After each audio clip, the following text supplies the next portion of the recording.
నమస్తే welcome to 6 TV నా పేరు శాలిని ఇక బులెటిన్ అప్డేట్స్ చూద్దాం నియోజకవర్గాల పునర్విభజనతో ఆయా రాష్ట్రాల్లో గందరగోళ వాతావరణం నెలకొందన్నారు తెలంగాణ సీఎం రేవంత్ రెడ్డి ఈ ప్రక్రియతో దక్షిణాది రాష్ట్రాలకు నష్టం వాటిల్లుతుందని సీఎం పేర్కొన్నారు ప్రస్తుతం ఉన్న నియోజకవర్గాలనే కొనసాగించాలని ఆయన కోరారు డిలిమిటేషన్ కు వ్యతిరేకంగా తెలంగాణ అసెంబ్లీలో సీఎం రేవంత్ రెడ్డి తీర్మానం ప్రవేశపెట్టారు అనంతరం చర్చ సందర్భంగా హౌస్ లో ముఖ్యమంత్రి ప్రసంగించారు దక్షిణాది రాష్ట్రాలకు 130 నియోజకవర్గాల్లో ప్రాతినిధ్యం ఉందన్న ఆయన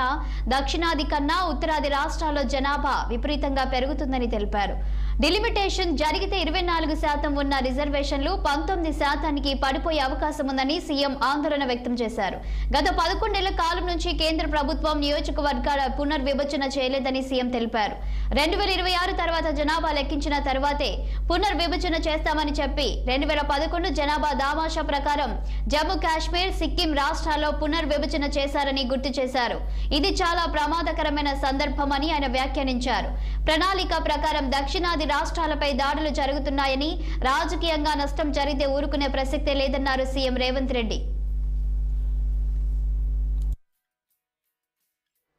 కేంద్ర ప్రభుత్వం చేస్తున్న ప్రయత్నాలు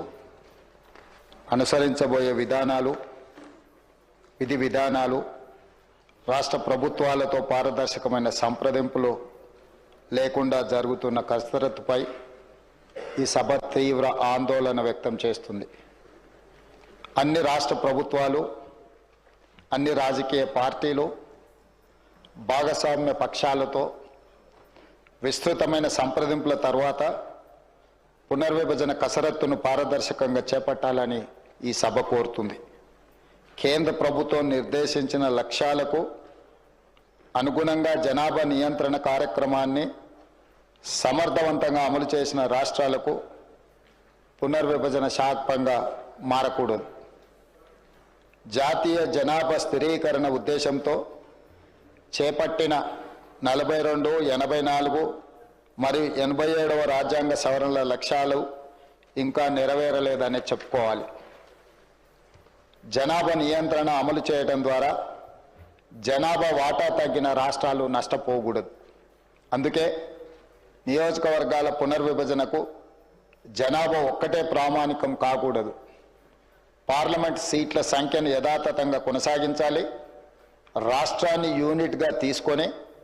ఇప్పుడున్న నియోజకవర్గాల సరిహద్దుల మార్పులు చేర్పులు చేయాలి తాజా జనాభా లెక్కలకు అనుగుణంగా ఎస్సీ ఎస్టీ సీట్లను పెంచాలి మహిళలకు రిజర్వేషన్లు కల్పించాలి అంతేకాకుండా ప్రాతినిధ్య ప్రజాస్వామ్యాన్ని బలోపేతం చేయడానికి తాజా జనాభా లెక్కల ప్రకారం మరియు ఆంధ్రప్రదేశ్ పునర్విభజన చట్టం 2014లో నిర్దేశించిన మేరకు ప్రస్తుతం ఉన్న 119 అసెంబ్లీ నియోజకవర్గాలను 153 వరకు తక్షణమే పెంచాలని ఈ సభ తీర్మానిస్తుంది రైతులు త్యాగం చేసి పోలవరం